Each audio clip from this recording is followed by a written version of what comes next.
everybody, it's Rob again. It's time for another Member Talks, and we have our friend Scott Dahl who's joining us today. Scott's joining us from way far away. He's only about maybe a mile or two from where I'm at, but we are doing it on Zoom so we can see each other and record each other. Hi, Scott. How are you? Good, Rob. How you doing? Good, good, good, good. So Scott and I have known each other for a little bit of time, a few years now. I first met Scott back when we were both on the board together of the WSFDA, and my last year, Scott was coming on. And then as I rolled off, Scott stayed with the board for a little while, but we were able to build a friendship there and a relationship. And then now Scott has moved to a new facility, a new location. I shouldn't say has moved. It's been a little while now, but is a location manager at some of the funeral homes here in the Spokane area. So we wanted to get Scott on board to kind of talk with him a little bit, to introduce him to the world, to let us know who he is and how he got involved with funeral service and kind of what they're doing over at their location. So Scott, not to put you on the spot, but tell me a little bit about who you are. How did you get into funeral service? I'll have to go back several decades, I suppose. My dad grew up in the Los Angeles area, and back in the '60s, early '60s, late '50s, early '60s, he used to mow the lawns for the local funeral home. And long story short, he went into the Navy, got out of the Navy, and got married, had a couple of kids, including me, my older sister. And this gentleman who used to mow the lawns for us said, "Hey, would you mind coming to work for me? You're a good worker. You do some good jobs on the lawn. My dad's retiring and my brother wants out of the business, so I need a partner." So this was probably 1970. And so he went to work for the funeral home, became a licensed funeral director in California. And then in 1978, both those families, my dad's, me and all my siblings and my parents and my mom, and this gentleman's family moved up to Redding, California, north of Sacramento, and purchased a fledgling funeral home that was in Redding and got that going pretty strong. And at the time, growing up, I wasn't planning on becoming a funeral director. My dad worked too many weekends, I thought, worked a lot of weekends. And so I thought, well, I'll do something different. So I actually went to school and got a degree in advertising and worked in the marketing industry at a couple of places. I was in New York City for about a year or so, working in an ad agency there, and then went back to school to do something else in Chicago. And then I ended up ultimately back west again, where I grew up. And it was interesting because this was happening during the time of the internet bubble, when everything was happening, like 97, 98 through like 2001. And I was actually in Seattle, and I was a marketing director for an internet startup company that crashed, along with, 85, 90% of all other web startups, internet startups. And so at that point in time, I thought to myself, you know what? I'm going to go back to the family business. It's recession proof. We don't have to deal with the crashes and the this and the that. And so I ended up getting my funeral director's license in California, and went back and started working for my family business. And I decided at the time I really liked the business very much. I wasn't real keen on family business, actually two families. And so I left the business and ultimately went to work for Batesville. So I was on the vendor side for a while, and that was back in Pennsylvania. And then had an opportunity to join a consolidator here in the Spokane area that offered me a position, and I was there for 4 years. Came here in 2014 to Spokane. Always liked Washington, loved Western Washington. Thought if we could ever get back to Washington, would love to do it, but never really considered Eastern Washington. But now that we've been here for 7 years, I don't think I'd consider any other part of Washington at this point in time. Spokane is great. The forgotten gem. Yeah, it's a wonderful place, and love the Four Seasons. And so about 2018, my brother, who was a funeral director down at the family firm, he lost his house in the fire, one of the fires in Reading. And he called me one day and said, "Hey, I'm done. It's too hot here. It's too many fires. Can you try to find me a job up in Spokane?" I said, "Well, yeah, I can check around for you. I don't have any openings right now, but I wish I could hire you." And so I called around and anyway, got a hold of SCI and Dan Berhule, and he had recommended that I speak with Layla, who was brand new. She was just here like a month. And she said, "Yeah, let's talk about that." So anyway, we went to lunch, and long story short, she offered me a job. I said, "Well, wait a second. What about my brother?" So anyway, my brother ended up staying in California and bought a new house, and he's still there. And I jumped over to SCI, and that was been 3 years ago. And so here, I'm the location manager for 4 locations, which would be the Hazen and Yeager, was Monroe. Used to be, obviously that's gone now. We sold the Monroe location. Yeah. But Hazen Yeager in the Valley, Thornhill Valley, Ball and Dodd, and now Advantage on the South Hill. So I'm running those 4 locations since Layla Bradish has left for another opportunity in Texas. And so in the meantime, I'm running those locations and doing all the operations and all of that. So it's been good. It's been hard. It's a difficult business to be in, as everyone knows. Sometimes it's feast or famine.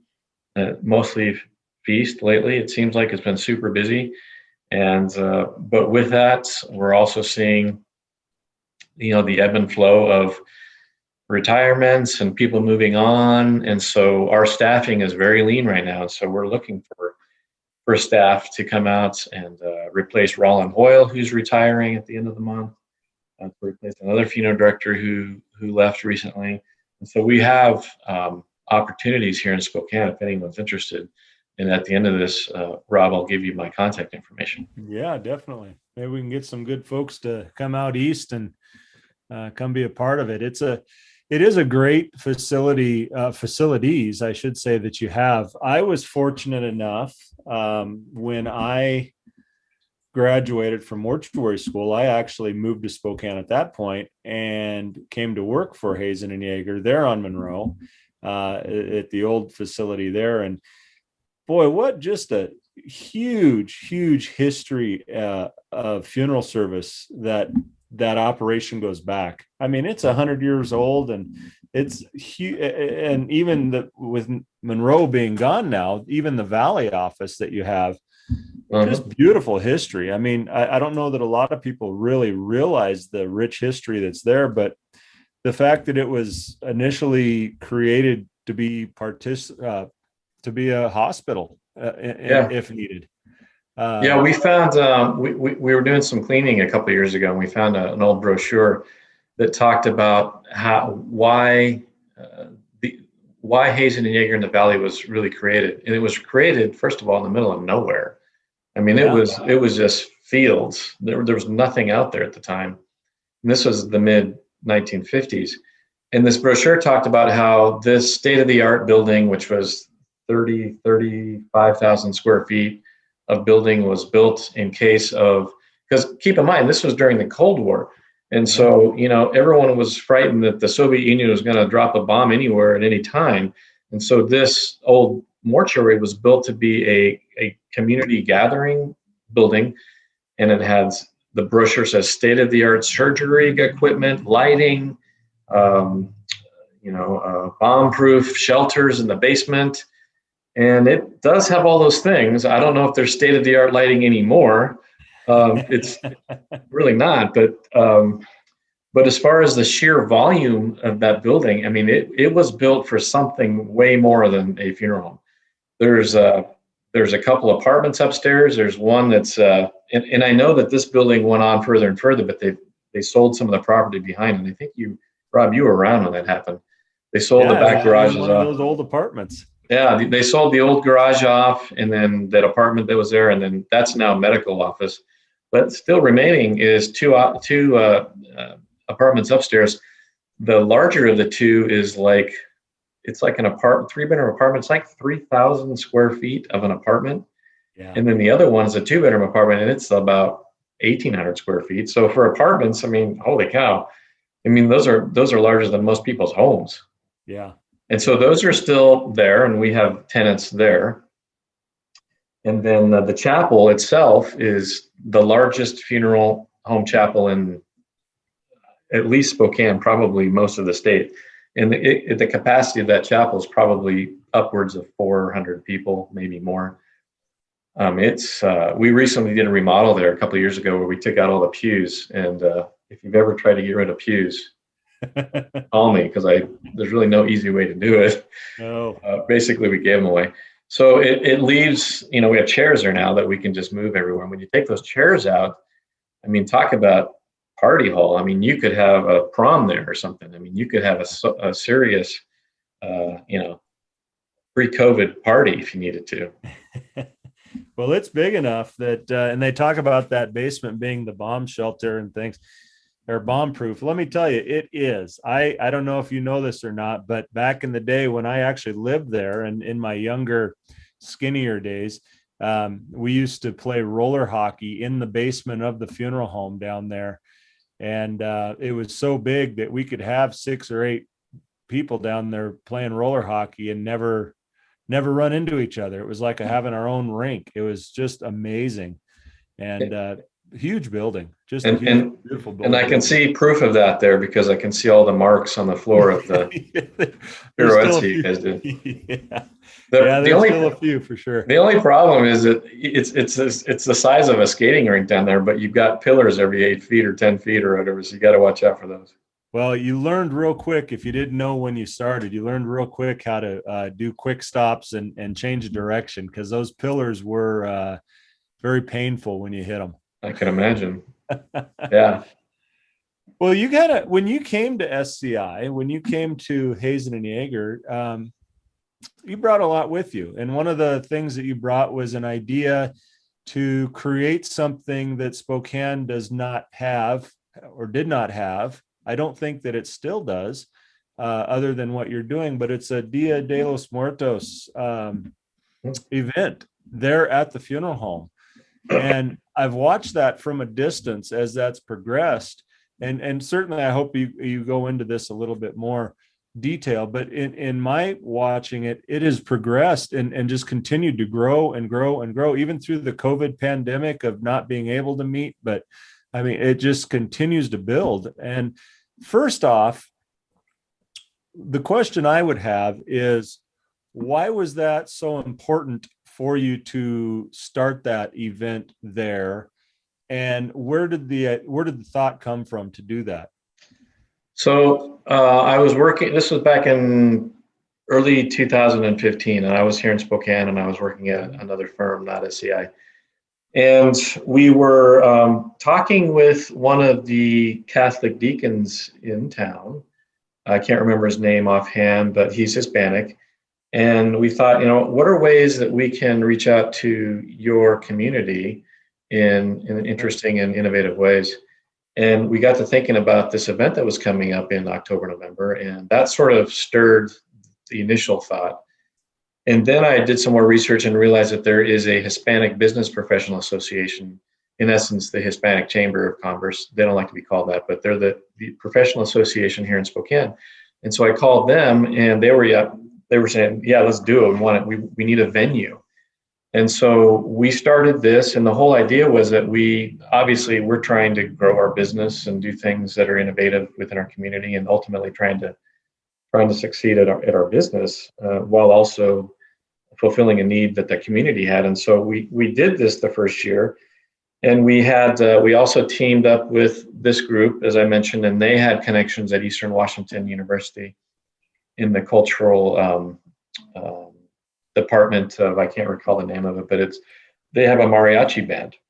And so this awesome, it's like a 30 group member group comes in, and they've got all the horns and they've got all the costumes, and it's totally authentic.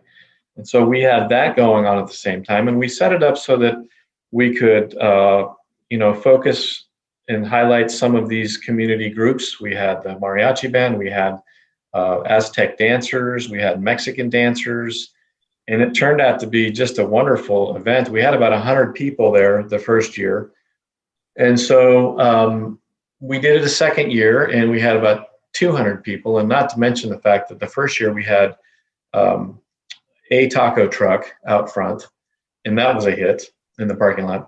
The second year, we teamed up with a local Hispanic restaurant in town, and got some more food involved, and it just sort of snowballed from there. And then I left that company and went over to SCI, which was nice because now I have access to this huge cavernous chapel that you can seat all these people, and we've got the dancing floor, and we've got everything else, and it worked fantastic for bringing in the year before COVID hit. I think we counted almost 500 participants there. So we went from 100 the first year to the fourth year, we had about 500 people.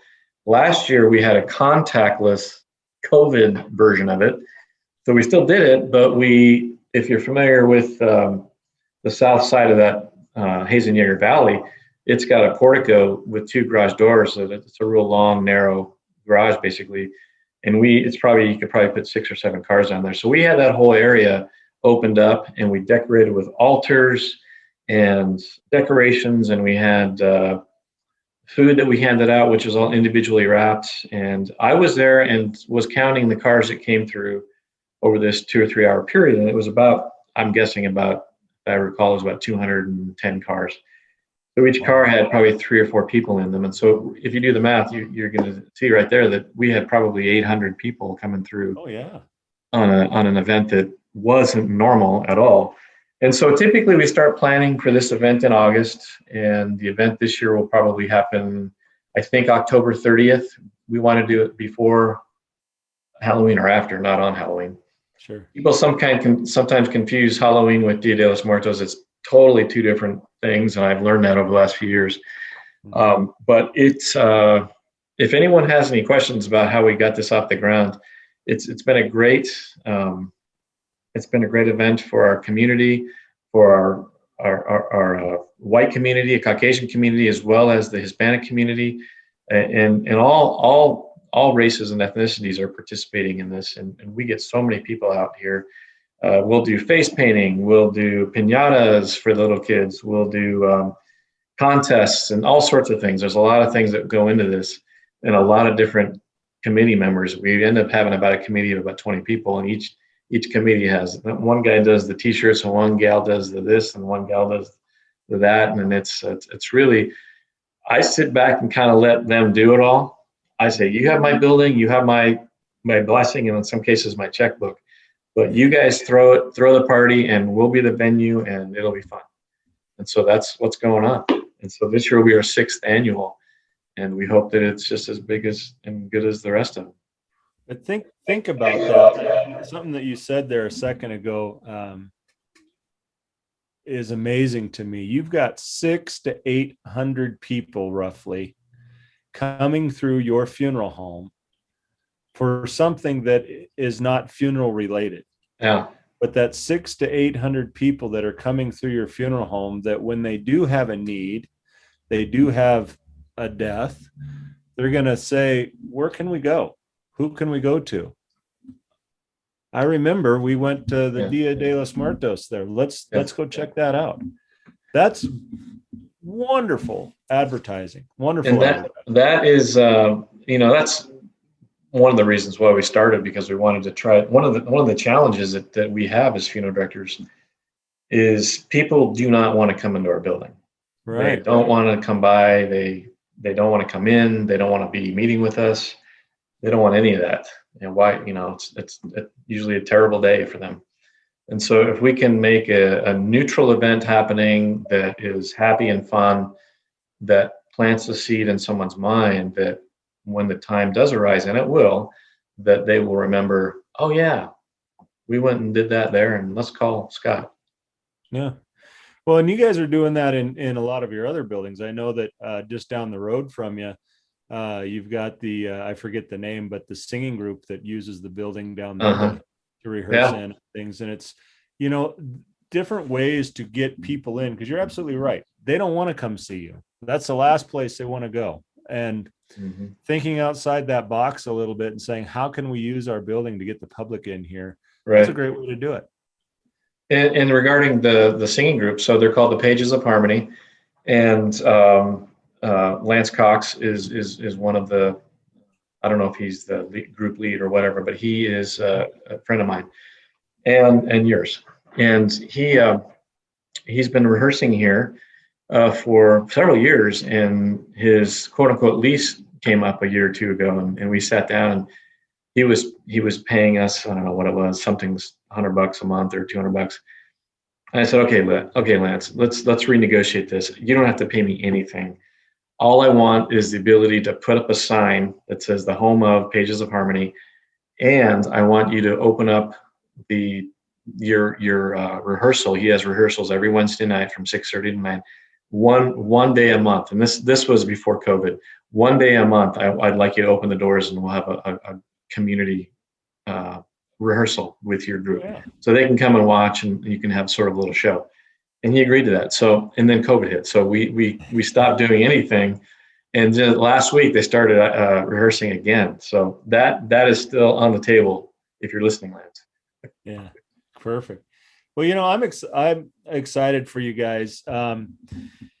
As I've mentioned to you off the recording here, I kind of have a special spot in my heart for where you're at. I kind of got my start as a licensed funeral director there, and love the history, love being a part of that history. But I'm excited that you guys there are doing various things outside in the community to be involved in the community and be a part of the community. Too often we get so focused, even in situations like I know you've shared with me where you're running a very lean crew. We get so focused on trying to do the job that we kind of lose sight on other things that may be going on outside of the building. But you guys are really focused on keeping that going. And I will say this, I'm proud of that in the fact that we hear a lot of times, we hear negative things from let's say non-corporate firms that say we don't want, the corporate firms can't do what we can do. We're private. So private firms, corporate firms, they all have their good points and they have their negative points. But I'm excited that you guys are, even though you are with SCI, you still have that ability to create these functions, to create these community involvement things, and it really goes to your credit that you guys are doing that, and I'm just happy for you. I really am. Well, I thank you for that, and just a little bit more insight on that. So, as I mentioned, I grew up in a family funeral home, Mm-hmm.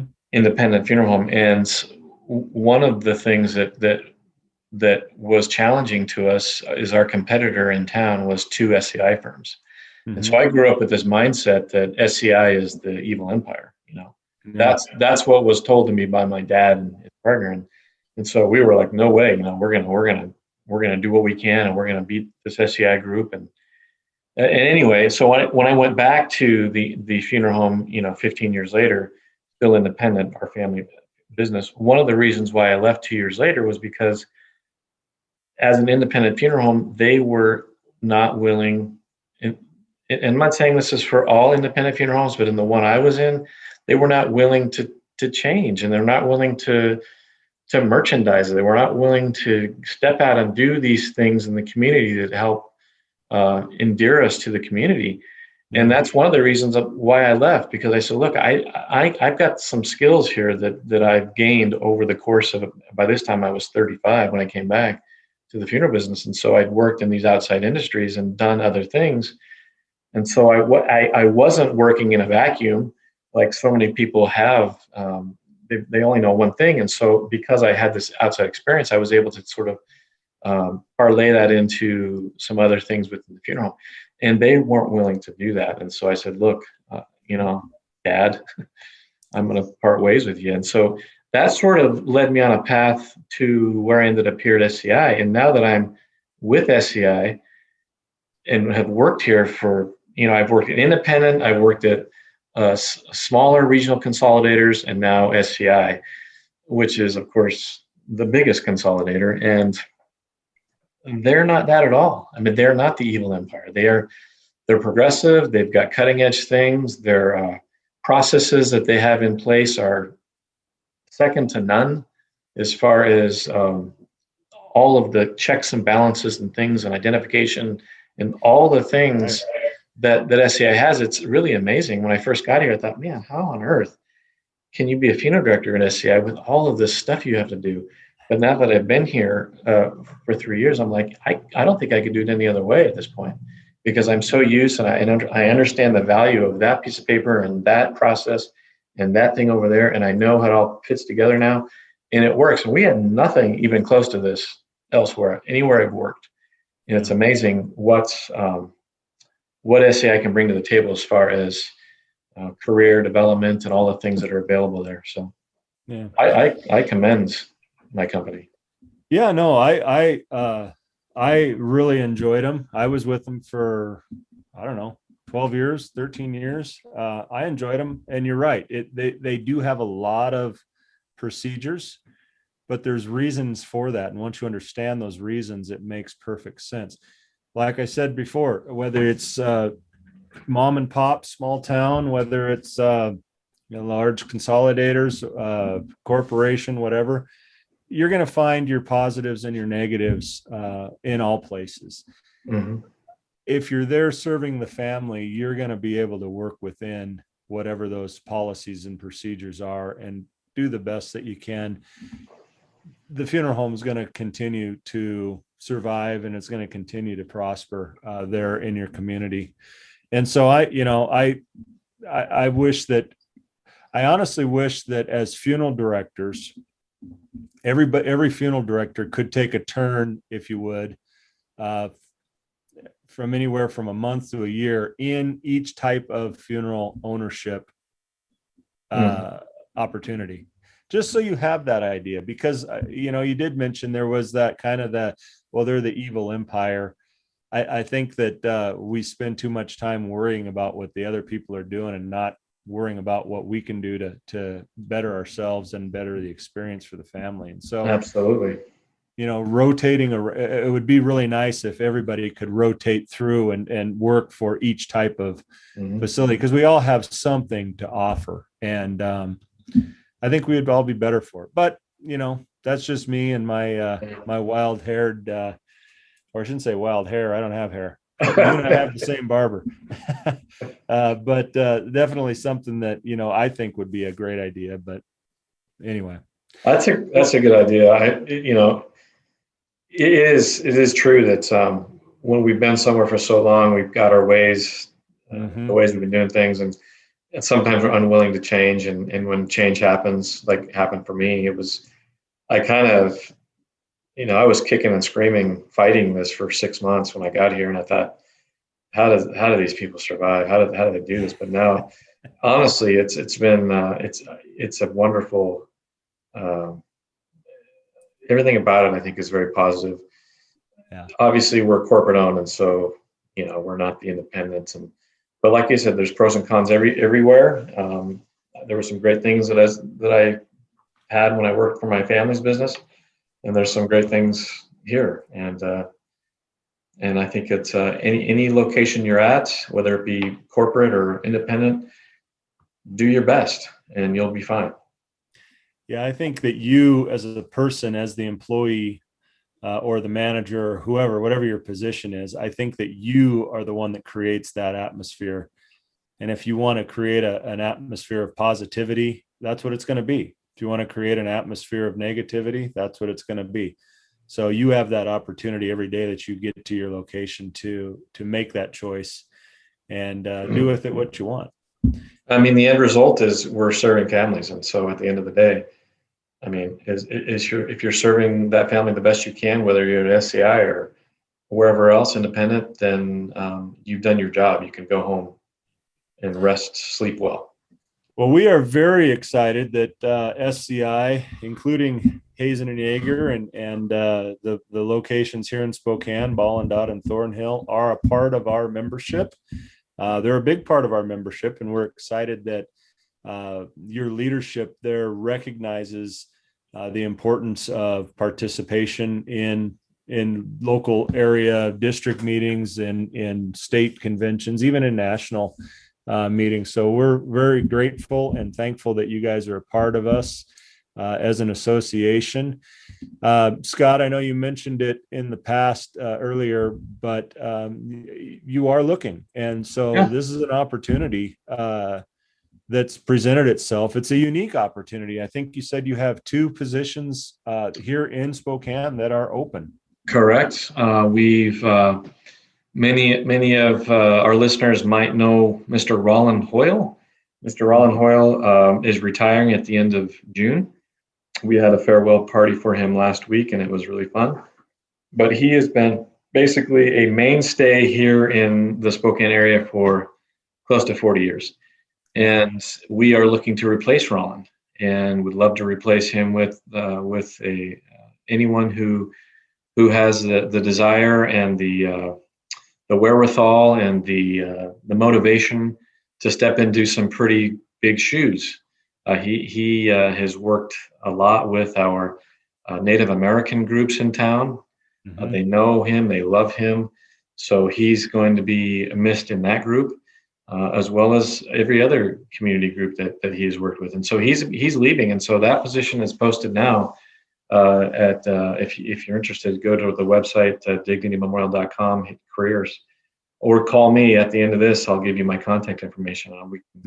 We can fast track it. But and another position, and for that Roland position, we don't need anyone who's got 30 years of experience. We need, and we don't want an intern. So we need someone who is a licensed funeral director. Don't need an embalmer. But someone who's got, I'm saying 5 years experience, something like that, and has a desire to come out to Spokane and set some, set your roots here and get established. It's a great place to be. I love Spokane very much. The second position could be an intern, funeral director intern. It could be someone with just a couple of years or less experience. We've got some seasoned funeral directors here that could sponsor somebody. And so if you're interested in that opportunity, call me.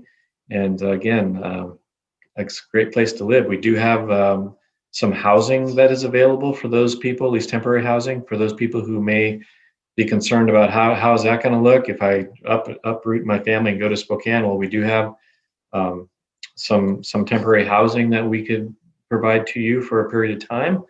And so don't be concerned about that. So that's covered. A couple different opportunities there actually. So if interested, give me a holler, and we'll get the contact information to you at the end of the podcast. Yeah. Well, it sounds like a wonderful opportunity. It really does. And an opportunity that doesn't really present itself too often. We're seeing more and more where, people come in and you're just expected to jump right in. And I do get that that's what you're looking for, but you guys are well known for your training and getting people up to speed with kind of the way things are operational there. And so, the idea of coming into somewhere new, especially a new community, having the potential of having a place to stay while you do that, while you get on your feet, that's a wonderful option. And it's just one that you don't see very often anymore. So check them out. How can we get in touch with you if they want to reach out to you directly? What's an email address for you? So email address is my first name dot last name. So SCOTT.DAHL at dignitymemorial.com. Okay. Scott.Dahl at dignitymemorial.com. That's a fun one to say. All right. Say that 5 times fast. Yeah, no kidding. That's a tongue twister. So Scott.Dahl at Dignity, DIGNITY Memorial, MEMORIAL.com. You can also call me. It might be easier just to call me. I'll give you my cell phone number. It's 509-385-1139. Yeah. Give me a call on that number, and we'll get you squared away. That's awesome. Scott, thank you so much for coming on and talking with us. Thank you for being a part of the association. I know that just on a personal note, just from knowing you, I know that the association means a lot to you and to be a part of it. And I want to say thank you for being a member and for your continued support. And as well, thanks for coming on and being a part of the conversation here and talking a little bit about what's happening in Spokane. You're welcome, Rob, and it's been a pleasure to be here today. Great. Well, until next time, we will see you all once again on Member Talks. Bye, everybody.